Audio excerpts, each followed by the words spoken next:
좋아요, 구독. 이 챗 GPT를 우리가 투자에 어떻게 활용할 수 있을까? 오늘 저희가 첫 번째로 준비한 코너는 AI 대 인간입니다.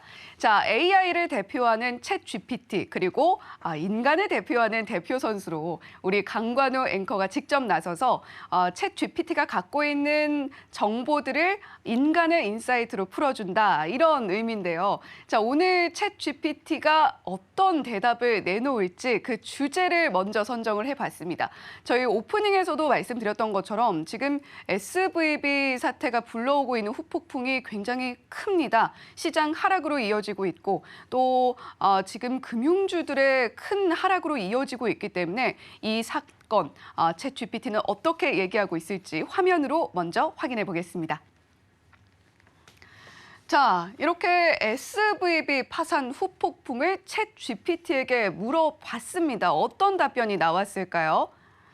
자, 전제는 이렇더라고요. 2021년 9월 이전의 내용만 제가 학습을 했기 때문에 SVB 파산의 후폭풍에 대해서 정확하게 대답할 수는 없습니다라는 답변을 일단 우선 저희가 받아봤습니다. 자, 전반적인 내용을 살펴보면 따라서 챗 GPT는 은행이 보통 파산을 했을 때 후폭풍에 대해서 이야기를 하게 됐습니다.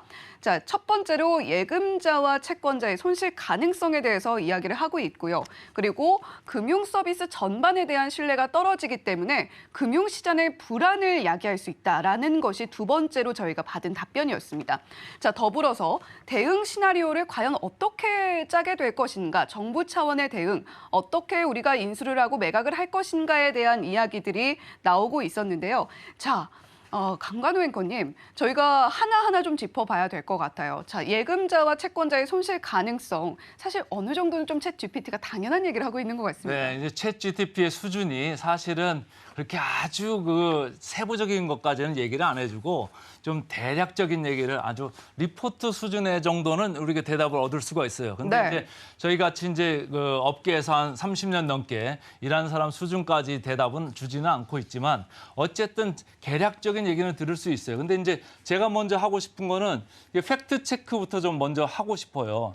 이게 지금 대단히 오래된 은행이거든요. 네. 근데 갑자기 이렇게 이틀 만에 이렇게 갑자기 이렇게 파산이라는 뉴스가 계속 전 세계를 지금 도배를 하고 있어가지고 네. 금융시장을 뒤흔들고 있는데 여기에서 지금 예금자들이 피해를 볼 수밖에 없을 것 같다는 게 지금 우려 사항입니다. 왜냐하면은 미국의 예금자 보호법에 따르면은 예금자를 25만 불까지, 그러니까 우리나라 돈은 3억이 조금 넘죠. 네. 우리나라는 예금자 보호를 한 각 은행이나 뭐 금융기관마다 5천만 원 정도 이렇게 해주고 있지 않습니까? 근데 6배 정도는 높게 이렇게 해주고는 있습니다만은 그래도 90%가 넘는 예금자들이 다 손실을 얻을 수도 있겠다 이런 생각을 하면은 예금자들은 어떻게 할 것 같습니까? 우선은 내 예금은 괜찮을까라는 생각을 가지고 빨리 회수를 해야겠죠. 회수를 하기 전에 일단은 아까 정답을 말씀하셨는데 네. 지금 내 돈은 괜찮을까?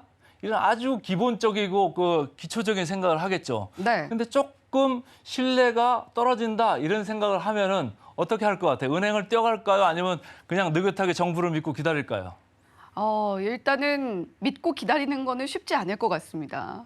그렇죠. 아무래도 은행으로 뛰어가서 아니면 밤새 뭐 프로야구 줄 서서 뭐 예매하듯이 은행에 줄 서더라도 5천만 원까지는 찾고 싶을 거 아닙니까? 그죠? 네. 지금 미국에서 그런 일들이 이제 벌어지고 있는데 지금 이미 파산을 선언을 했잖아요. 네. 여기서부터는 이제 사실은 액션이 중요한데 미국 정부에서는 지금 일단 엘렌 장관도 그렇고 지금 아주 주시하겠다 이런 얘기들을 많이 하잖아요. 그리고 지금 민주당이 그 정권을 잡고 있잖아요. 네. 민주당 쪽에서는 어떤 그래도 조기 액션을 좀 취해야 되는 거 아니냐 이런 생각들을 하고 있는데 공화당 쪽에서는 좀 얘기가 달라요. 공화당 쪽에서는 좀 그 보수적으로 생각을 해야 된다 이런 생각을 하는 거고 이거 보호는 법상에 있는 것만 보호를 해줘야지 추가적으로 보호하면 모럴 해저드 같은 게 이제 계속적으로 이어질 수 있고 그럼 이 회사만 도와줄 거냐 앞으로 나올 수 있는 뭐 파산하는 회사들 그럼 다 도와줄 거냐 일일이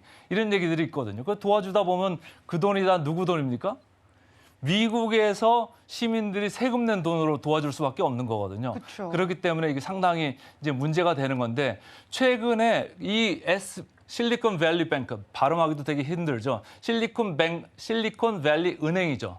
이 은행이 이렇게 문제가 생기니까 주가들이 아주 난리가 났습니다. 주가가 미국 은행 주가도 폭락을 했고 더불어서 미국의 다우존스 그리고 나스닥 전체적으로 지난 한 주 동안 4%에서 5% 정도 이렇게 많이 떨어졌습니다. 일주일에 4에서 5% 떨어진다는 거는 상당한 하락폭이거든요.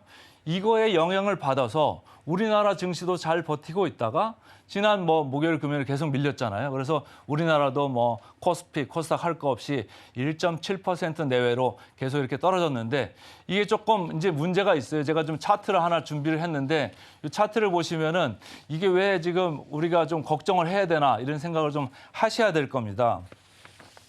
자, 그 차트를 하나 보시면요. 전체적으로 제일 밑에 나올 수 있는 차트가 이제 미국의 다우존스라는 차트인데요. 아직 화면에는 안 나오고 있습니다만은 자, 지금 나왔습니다. 빨간 줄로 이렇게 표시가 돼 있죠. 미국의 다우존스입니다. 왼쪽에 보면은 0이라고 돼 있고 0보다 지금 오른쪽에 보니까 밑으로 쳐져 있어요. 무슨 얘기냐?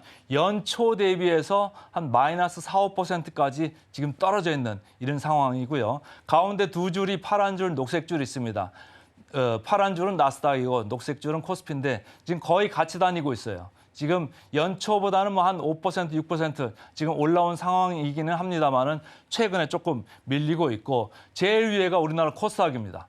코스닥은 최근에 20%까지 이렇게 올라갔다가 이 실리콘밸리 은행 이 사태 때문에 갑자기 이렇게 급락을 하면서 네. 15%대로 이렇게 이익이 좀 줄어들었어요. 그래서 여파가 좀 있다 이런 생각을 하시면 좋을 것 같고 이런저런 은행에 관련된 이런 여파가 그러면 전체적으로 모든 경제에 그 영향을 줄 거냐 말 거냐는 지금부터 이제 액션에 달려 있을 것 같습니다.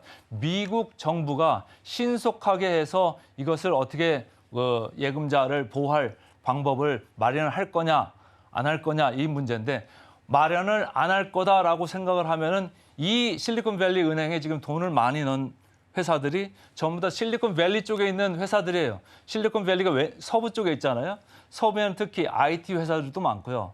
스타트업도 많습니다. 이게 자기들이 이제 펀딩을 해가지고 돈이 상당히 투자금을 많이 받았었는데 이거를 은행에 다 넣은 거예요. 근데 이 은행에서는 이거를 잘 좀 투자를 해야 되는데 한쪽으로 좀 몰아서 넣은 겁니다. 그러니까 미국 국채가 안전하다고 생각하고 국채 쪽으로 많이 넣었었고 네. 또 모기지가 좀 안전하다고 생각하고 MBS 이 모기지에다가 많이 투자를 했던 건데 너무 한쪽으로 몰렸다 보니까 이게 지금 문제가 생긴 게 금리가 저금리로 가만히 있었으면 문제가 없는데 이게 고금리로 가다 보니까 채권 시장에서는 금리가 올라가면요. 채권이 손실이 나기 시작합니다. 평가 손실이죠.